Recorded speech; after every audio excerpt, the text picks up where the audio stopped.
Hello student, NEET PYQ series का question number 68। The minimum wavelength of X-ray produced by an electron accelerated through a potential difference of V volt is proportional to. और यहां पर इसके लिए चार option दिए गए हैं और ये जो क्वेश्चन है वो नीट 2023 में आया हुआ क्वेश्चन है।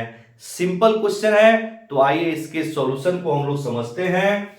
सबसे पहले अगर हम लोग बात करें इलेक्ट्रॉन की चार्ज की, तो Q is equal to minus e लेंगे। क्लियर। और हमें पता है E की जो वैल्यू होती है वह कितनी होती है, तो 1.6 into 10 raise to the power -19 coulomb, यानी कि इलेक्ट्रॉन की ये चार्ज हो गई। लेकिन यहां पर जब इलेक्ट्रॉन V वोल्ट के पोटेंशियल डिफरेंस में एक्सीलरेट करेगा तो इसकी काइनेटिक एनर्जी जब निकालेंगे, यहां पर काइनेटिक एनर्जी निकालते समय इलेक्ट्रॉन की जो चार्ज है उसके मैग्नीट्यूड को लेंगे। इसलिए क्योंकि kinetic energy never be negative, kinetic energy negative नहीं होता है। मतलब जब इलेक्ट्रॉन V वोल्ट के पोटेंशियल डिफरेंस में एक्सेलरेट करेगा तो इसकी काइनेटिक एनर्जी हो जाएगी E इंटू V। क्लियर। अब देखना, जब भी कोई चार्ज पार्टिकल एक्सेलरेट करता है तो वह इलेक्ट्रोमैग्नेटिक वेव प्रोड्यूस करता है। यानी इलेक्ट्रॉन भी एक चार्ज पार्टिकल है, तो क्या करेगा, ये एक्सेलरेट करेगा, इलेक्ट्रोमैग्नेटिक वेव प्रोड्यूस करेगा। तो यहां पर इलेक्ट्रोमैग्नेटिक वेव के फॉर्म में क्या प्रोड्यूस हो रहा है, तो एक्सरे प्रोड्यूस हो रहा है। क्लियर। यानी एक्सरे भी क्या है, एक इलेक्ट्रोमैग्नेटिक वेव है। क्लियर।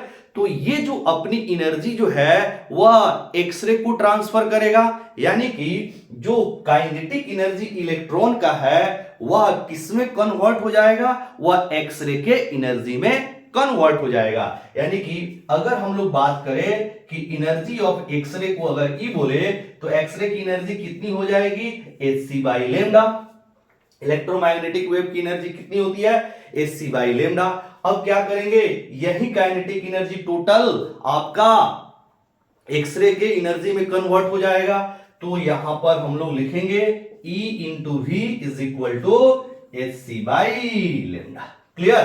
अब देखिएगा हम लोग को लेमडा निकालना है, क्रॉस मल्टीप्लाई करेंगे तो लेमडा इज इक्वल टू हो जाएगा hc divided by E, hc divided by E into v. Clear. अब मिनिमम निकालने के लिए इसकी वैल्यू मैक्सिमम, ठीक है, तो हम लोग को डायरेक्टली प्रोपोर्शनल सॉल्व करना है। तो देखिएगा यहां पर hc डिवाइडेड बाई E एक कांस्टेंट वैल्यू है इंटू 1 बाई वी हो जाएगा। तो ये कांस्टेंट वैल्यू हो जाएगी, यानी hc डिवाइडेड बाई E ये कभी भी वैल्यू बदलने वाला नहीं है। यानी कि हम लोग जब सॉल्व करेंगे तो lambda is equal to k divided by v, यानी कि k क्या है, ये कांस्टेंट जिसकी वैल्यू hc बाई E के इक्वल है। ठीक है। तो यहां पर हम बोल सकते हैं जो लैम्डा होगा वह इनवर्सली प्रोपोर्शनल टू v। यहां पर भी क्या है, पोटेंशियल डिफरेंस है, यानी कि जो एक्सरे है इसकी जो वेवलेंथ होगी वह इनवर्सली प्रोपोर्शनल होगा पोटेंशियल डिफरेंस के। क्लियर। तो इसके लिए जो करेक्ट ऑप्शन हो जाएगा वो हो जाएगा सेकंड, यानी कि सेकंड ऑप्शन करेक्ट होगा। क्लियर।